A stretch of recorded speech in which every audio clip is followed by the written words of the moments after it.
They told me the bell must never fall silent. That was the first rule passed down to me when I became the new bell keeper of St. Anselm's Church. Every midnight, no matter the weather, no matter how tired or sick I was, I had to climb the narrow spiral of stone steps, pull the frayed rope, and let the bell sing over the sleeping village. The villagers said it was tradition, that it kept away sickness, that it protected us from the restless earth. But when I pressed for more answers, all they would say was, if the bell stops, the dead won't stay buried. At first, I laughed. It sounded like old superstition, a tale to scare children. But then I met the old bellkeeper, Thomas, on the night before his death. His eyes were sunken, his skin grey with age, but his voice was sharp. He grabbed my wrist with a strength that surprised me and whispered, "Do not miss a night. Do not let the silence fall. You haven't heard what lies beneath." When I asked him what he meant, he only shook his head. That night, the bell told us always.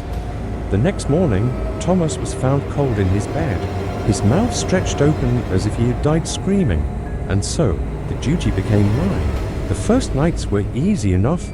I enjoyed the solitude, the sound of the iron bell ringing out over the dark fields. The villagers never questioned it. They simply listened from behind locked doors, their faces pale in the candlelight. But as the weeks passed, I began to notice something strange. Each time the bell rang, I could hear an echo. Not the usual reverberation of sound off the hills, but something deeper, stranger. A chorus of voices rising from below. The first time I heard it, I told myself it was wind through the graveyard. The second time, I told myself it was crows. But on the third night, when I leaned out the tower window, I swore I saw the earth itself shift. Fresh graves sagging inward, soil stirring like something underneath was pushing to the surface. I rang the bell harder that night, and the earth grew still. The rope began to fray soon after. It slipped through my hands, cutting my palms. Splinters of hemp lodged under my skin. Still, I pulled, bleeding, until the bell roared. And each night, I swore the whispers grew louder beneath my feet. They weren't shapeless murmurs anymore. They were words. "Let us out. Silence the bell. We are so cold." I hardly slept. I hardly ate. The villagers would not meet my eyes, as if they knew I was hearing the same voices Thomas once had. Then came the storm. The wind screamed, rain battered the tower, and the rope, old, warm, and slick with water, snapped. The bell hung motionless, silent. For the first time in 200 years, midnight passed without its toll, and the earth woke up. I felt it before I heard it, the stones beneath my feet trembling, dust spilling from the ceiling. Then the voices rose, no longer whispers, but screams, howls of rage and hunger. I staggered to the window, lightning flashing across the graveyard below. The earth was moving, graves sinking as skeletal hands clawed their way free. Faces, pale and rotted, tilted toward the tower, their mouths opening wide. The villagers must have felt it too. Their candles lit the windows, their doors barred tight. But I knew it was useless.